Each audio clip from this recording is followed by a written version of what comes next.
कब बढ़ते हैं अगले पाठ की ओर। पाठ संख्या 8। हम विवाह और वैवाहिक जीवन के बारे में पिछले 7 पाठों को क्रमवार चर्चा करते आ रहे हैं। पिछले पाठ 7वें पाठ में, पाठ संख्या 7 में हमने विलंब से शादी के बारे में चर्चा की। वो स्त्री जातक की पत्रिका थी। आज जो पत्रिका ली है वो है पुरुष जातक की। इसमें भी हम लेट मैरिज के बारे में ही चर्चा करेंगे। पिछले पार्ट में भी बताया था कि 65 से 70% जो है शनि कारण बनता है नहीं। और इस पार्ट में भी देखेंगे, ये पार्ट जो है, इसमें पत्रिका जो ली गई है पुरुष जातक की ली गई है। 18 अक्टूबर 1986 का जन्म है और 8:10 पर इसका जन्म हुआ। तो क्या क्या देख रहा है, रूल वही है। सबसे पहले हमें ये बात समझानी चाहिए, हमारे पास जो जातक आया है वो पूछना क्या चाहता है। हमारी जो पकड़ है ना, प्रश्न के ऊपर होनी चाहिए। हमें उस पॉइंट को फोकस करना चाहिए, क्या वो पूछना क्या चाहता है और उसने प्रश्न किया वो किस भाव से संबंधित है, और उस भाव के साथ साथ उस भाव के जो प्रश्न है उसका उत्तर देने के लिए हमें किन किन ग्रहों को देखना चाहिए। उस भाव का स्वामी कौन है, उस भाव के लिए स्थिर कारक कौन है, चर कारक कौन है, ये चीजें तो हमें देखनी ही चाहिए। एक बात पहले स्पष्ट कर दूं, मैं सिर्फ लेट मैरिज के ऊपर ही चर्चा कर रहा हूं, विलंब से शादी यानी। और D1 चार्ट में हमने क्या क्या देख रहा है, क्योंकि जो पिछले पाठ लिया स्त्री जातक की कुंडली, उसमें भी प्रश्न आ गए कि आपने D9 लिया, जबकि मैंने उसमें भी बोला था, अब भी बोला है। अभी सिर्फ मैं D1 चार्ट पर चर्चा कर रहे हैं। D1 पर कम से कम 80 से 85% जो रिजल्ट है हमें D1 से ही मिलेंगे। D9 से तो हम सिर्फ समर्थन लेते हैं। कई ज्योतिषाचार्य वहां भी दृष्टि ये वो लगाने लग जाते हैं। वो उनका अपना विषय है, उन्होंने कैसे देख रहा है। जैसे मेरी समझ है, जो मेरे पास है, वो मैं आपके समक्ष रखने जा रहा हूँ। सो सबसे पहले विषय जो है हमारा ये है कि विलंब से शादी, और पत्रिका किसी की है, मेल पुरुष, मेल जातक की। मैंने समय इसलिए लिख दिया, टाइम इसके लिए लिख दिया कि आप भी वो पत्रिका बनाकर देख सकते हैं क्या ग्रहों की स्थिति यही है कि अपने मन से तो नहीं लगाई। सबसे पहले मैरिज कहाँ से देखते हैं, सप्तम भाव से। सप्तम भाव से तो सप्तम भाव देखने से पहले जब हमारे पास पत्रिका आई तो हम सबसे पहले लगन देखेंगे, लग्नेश देखेंगे और स्थिर कारक सूर्य देखेंगे, ताकि ये जो जातक है स्वस्थ है। शादी तो बाद में होगी, स्वस्थ है नहीं। और उसके बाद उसके मन की व्यथा देखें, चंद्रमा देखेंगे। इन दो को देखने के बाद फिर हम अपने विषय पे आएंगे, सप्तम पे। ये पीछे बता चुके हैं कैसे देख रहे हैं, अब देखिएगा। देख रहे, अब मैं सीधा सप्तम भाव पे चलता हूँ। सबसे पहले क्या देखेंगे, सप्तम। सप्तम में राशि कौन सी है? सप्तम में राशि है मेष। मेष का स्वामी कौन है? मंगल। मंगल मेष राशि है और उसका स्वामी कौन है? मंगल। मंगल केंद्र में बैठा है और वो अपने भाव को चौथी दृष्टि से देख रहा है, 1 2 3 4। मंगल अपने भाव को देख रहा है तो इसका क्या होगा, सप्तम जो है बलवान हो गया। भावेश भाव को देख रहा हो तो भाव बलवान हो जाता है। और उसके बाद और कौन देख रहा है, अब देखिए इसके बाद सूरज की सप्तम भाव के ऊपर दृष्टि है, सूरज की दृष्टि है जो कि सही नहीं है।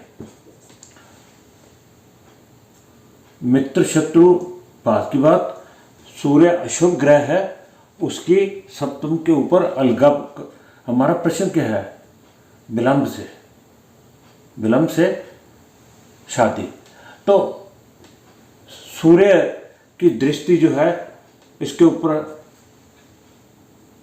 सप्तम भाव के ऊपर पड़ रही है जो कि सही नहीं है दृष्टि, क्योंकि बुध भी इसके साथ अशुभ के साथ अशुभ हो गया और दृष्टि शुक्र की भी पड़ती है, दृष्टि शुक्र की भी पड़ती है। तो हम कह सकते हैं कि शुक्र जो है वो शुभ ग्रह है, अशुभ की दृष्टि पड़ रही है, अशुभ की भी पड़ रही है और शुभ की भी पड़ रही है, दोनों की पड़ रही है। अब देखेंगे सप्तम में बैठा कौन ग्रह है, चंद्रमा। चंद्रमा स्थित है, चंद्रमा अकेला है और सूर्य से दूर है 180 डिग्री, पूर्णमासी के आसपास के होगा जन्म इसका। तो चंद्रमा का यहाँ बैठना वो भी सही है, वो भी अच्छा है। अब यहाँ पे फल क्या देगा वो बात अलग से है, वो अलग की बात है। अब देखेंगे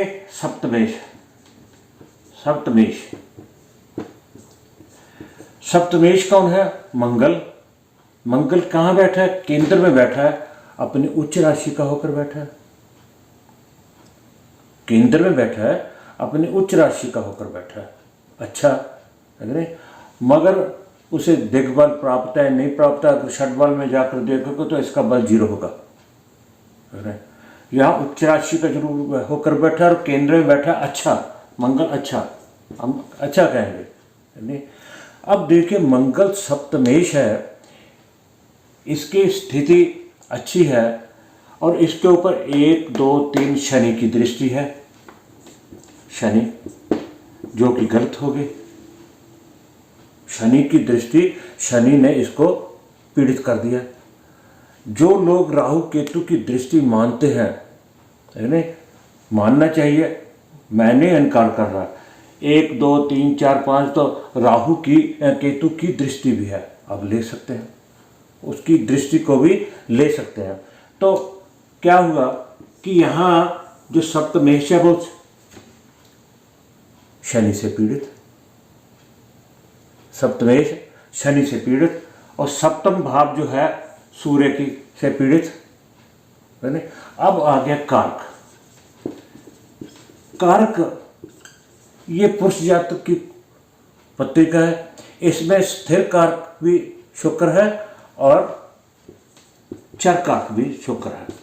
चर और स्थिर दोनों कारक जो है पुरुष जातक के लिए शुक्र है।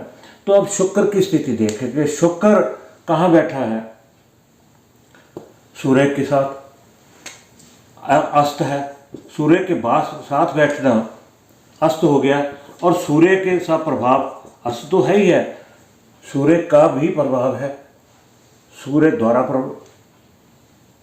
सूर्य से प्रभावित और अस्त है। और सबसे बड़ी बात यह है, ये जो शुक्र है ना, एक तरफ शनि है और एक तरफ केतु है, अशुभ कर्तरी में है, अशुभ कर्तरी में, अशुभ कर्तरी में आ गया। अकेला अशुभ कर्तरी का प्रभाव भी इतना होता है कि अकेला भी डिवोर्स करवा देता है। देखिए अब यहाँ पे कारक पीड़ित है, सप्तमेश शनि से पीड़ित है, सप्तम सूर्य से पीड़ित है तो हम कुल मिलाकर क्या देख रहे हैं? अरे, और सूरज, शनि, मंगल। अब एक बात और भी बताई थी मैंने कि पीछे पाठों में जब पुरुष की कुंडली देखें तो स्त्रियोचित कौन कौन से ग्रह हैं? शुक्र और चंद्रमा।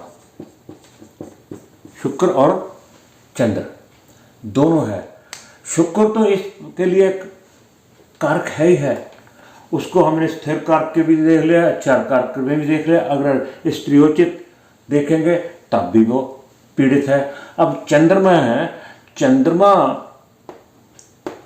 सूर्य से दृष्ट है, मंगल से दृष्ट है, तो चंद्रमा भी पीड़ित है, शुक्र भी पीड़ित है।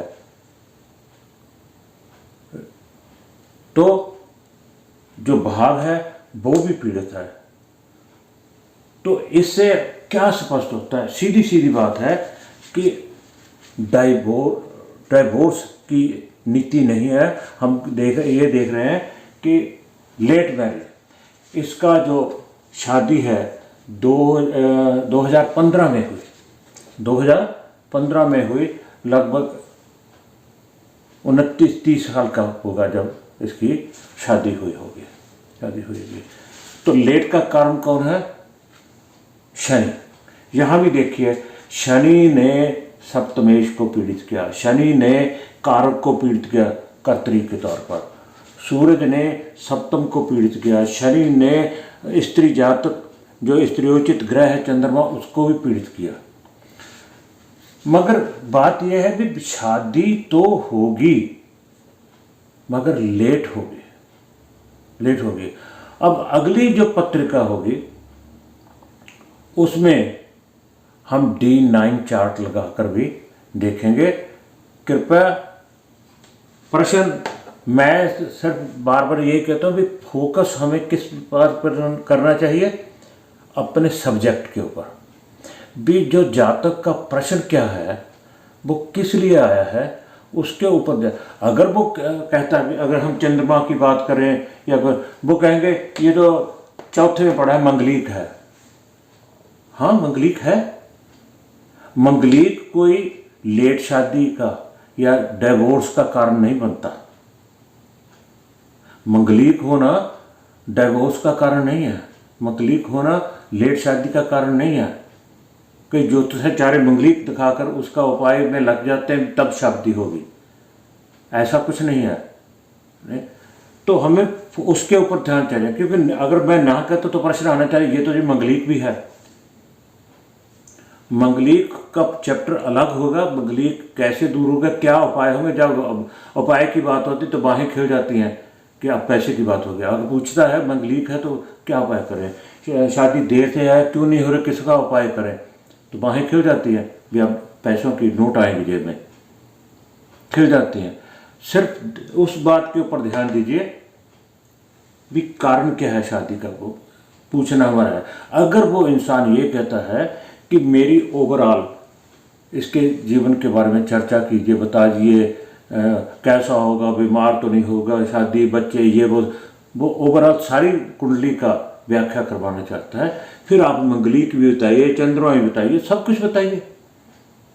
फिर अगर वो आया आपका अपना आज स्टडी का भी विषय यही है और उस जातक का भी अगर यही विषय है कि इसकी शादी नहीं हो रही, कौन सा ग्रह अड़चन पड़ रहा है, तो ये पड़ रहा है। तो आज के पाठ में इतना ही। अगर पाठ अच्छा लगे तो लाइक, शेयर जरूर और सब्सक्राइब जरूर कर दीजिएगा। आप सबका बहुत बहुत धन्यवाद।